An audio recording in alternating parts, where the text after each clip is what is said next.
Grand health alliance जिना अस्पताल कराची की जानिब से 16वें दिन भी 2 घंटे की टोकन स्ट्राइक की गई, जिसमें जिना अस्पताल के ग्रैंड हेल्थ अलायंस के रहनुमाओं, जिसमें डॉक्टर कलीम खोसो, मोहम्मद शाहिद, हसन पठान, हाफिज मोहम्मद, अमीर अली दिनारी, साजिद इकबाल, मुगल सराय, साहिब खान घाटी, कामरान खान समेत तमाम हेल्थ वर्कर्स का यही मुतालबा था कि जब तक हेल्थ रिस्क अलाउंस बहाल नहीं होता तब तक ये तहरीक जारी रहेगी। हमारा एहतजाज चलता आ रहा है, लेकिन गवर्नमेंट की तरफ से हमें कोई रिस्पांस नहीं मिल रहा।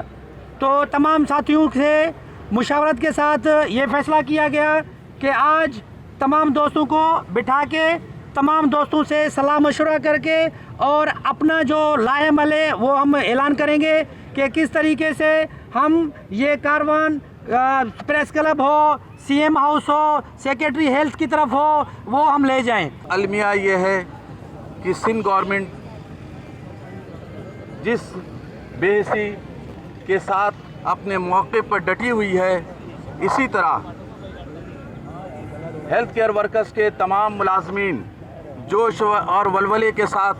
वो भी अपने मौके पर डटे हुए हैं। तो अब ये एक आसाब की जंग शुरू हो चुकी है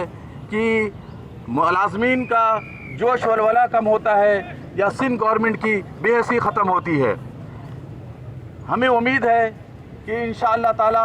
मुलाजमीन का ये जोश और वलवला और अपने मौक़िफ़ से ना डटने का जो अज़म है वो कभी ख़त्म नहीं होगा। और जब तक हेल्थ रिस्क अलाउंस की समरी की नोटिफिकेशन हमें नहीं मिल जाती, हम अपना ये एहतजाज इसी तरह जारी और सारी रखेंगे। 5 तारीख तक नोटिफिकेशन नहीं निकला तो पूरे सिंध के तमाम health workers grand health alliance के प्लेटफार्म से भरपूर एहतजाज किया जाएगा, जिसमें प्रेस क्लब पर धरना और सीएम हाउस की तरफ मार्च भी शामिल है। कैमरा टीम के हमरा असगर अब्बासी, ऑथेंटिक न्यूज़, कराची।